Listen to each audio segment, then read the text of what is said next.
नमस्कार, मैं सोनक मिश्र आपका बहुत बहुत स्वागत करता हूं। आज लंबा आपने इंतज़ार किया, आज का दिन। अब जो सीटेट के छात्र हैं लगातार परेशान होते रहे कि सर आखिरकार जो सीबीएसई ने बोला था कि 2 नवंबर को हम नोटिफिकेशन जारी कर देंगे, लेकिन दोस्तों ऐसा होते नज़र नहीं आया। रात को लगभग काफ़ी समय हो चुका है। इस सुबह से लेकर इस टाइम तक मैंने वीडियो इसलिए नहीं बनाया कि मैं इंतज़ार करता रहा कि नोटिफिकेशन अब आ जाएगा। क्योंकि दोस्तों सीबीएसई क्या करता है, नोटिफिकेशन देर शाम तक जारी करता है। लेटेस्ट दोस्तों 8, साढ़े 8, 9 बजे तक नोटिफिकेशन जारी कर ही देता है, या फिर कोई और नोटिस आदि जारी कर देता है। हालांकि सीबीएसई भी रात को वर्क करता है। जैसे को पता है कि सीबीएसई ने जब यहाँ पे सीटेट का आंसर की जारी किया गया था, तो उसके माध्यम से रात 12 बजे 11:59 पर रिजल्ट आंसर की जारी किया गया था। तो ये नहीं कह सकते हैं कि आंसर की आप ये जो नोटिफिकेशन अब नहीं आ सकता है, बिल्कुल आ सकता है। लेकिन दोस्तों अगर आज नहीं आया है तो इसका क्या कारण है और अब आगे कब आ सकता है नोटिफिकेशन, क्योंकि आपको पता है सीटेट साल भर में 2 बार कराया जाता है। एक तो जुलाई में कराया जाता है, दूसरा दोस्तों दिसंबर में कराया जाता है।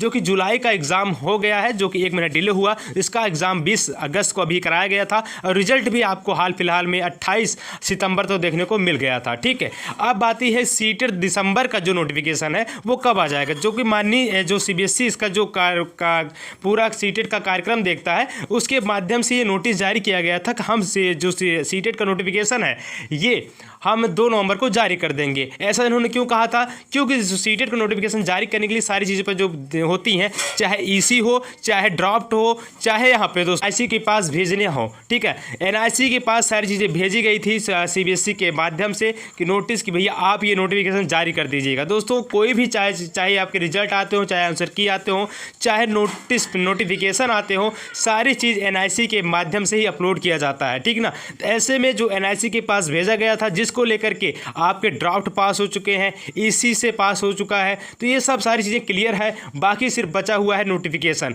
अब ये बात आती है, अगर आज नोटिफिकेशन आज नहीं आया है तो कब आ सकता है? अगर नोटिफिकेशन आज नहीं आया तो क्यों नहीं आया? ठीक है, ये दो बहुत प्रमुख कारण होते हैं। तो दोस्तों आपको बता दिया जाए, एनआईसी इस टाइम पर बहुत ज़्यादा बिजी है। अब ये बोलेंगे सर कहाँ पे बिजी है, तो मेरे भाई एनआईसी के पास बहुत ज़्यादा वर्क इस टाइम पर। चाहे बीपीएससी नोटिफिकेशन की बात कर लें, बीपीएससी ने भी बोला था कल से हम आवेदन कराएंगे। अब बताइए, आप नोटिफिकेशन जारी ही नहीं किए हैं तो आवेदन कहाँ से करा लेंगे? बीपीएससी 2.0 की मैं बात कर रहा हूँ, वहाँ पर भी इन्होंने नोटिफिकेशन अभी जारी नहीं किया है, तो आवेदन कहाँ से आप करा सकते हैं? जिसको लेकर के एनआईसी उसके कार्यभार संभाल रहा है, सारी चीज़ों को लेकर एनआईसी देखता है। तो ऐसे में बहुत सारी भर्तियाँ पड़ी, जिसको लेकर के एनआईसी अभी बहुत ज़्यादा वर्क में है। ऐसे में हो सकता है आज आपका जो आंसर जो नोटिफिकेशन है नहीं आया है, और जो नोटिफिकेशन आने की चांसेस मैं आपको बता दे रहा हूँ, आने वाले 1 से 2 दिनों में, कहने का मतलब है अगले 24 घंटे के अंदर में आपके नोटिफिकेशन जारी हो सकते हैं। जो मोस्ट प्रोबेबिलिटी चांस है दोस्तों, कल या परसों तक आपके आंसर जो नोटिफिकेशन वो जारी हो जाए। अब बात आती है, अगर नोटिफिकेशन जारी हो जाता है, देखिए दोस्तों नोटिफिकेशन आपका आ जाएगा, इसके लिए कोई दिक्कत परेशानी होने की आवश्यकता नहीं है।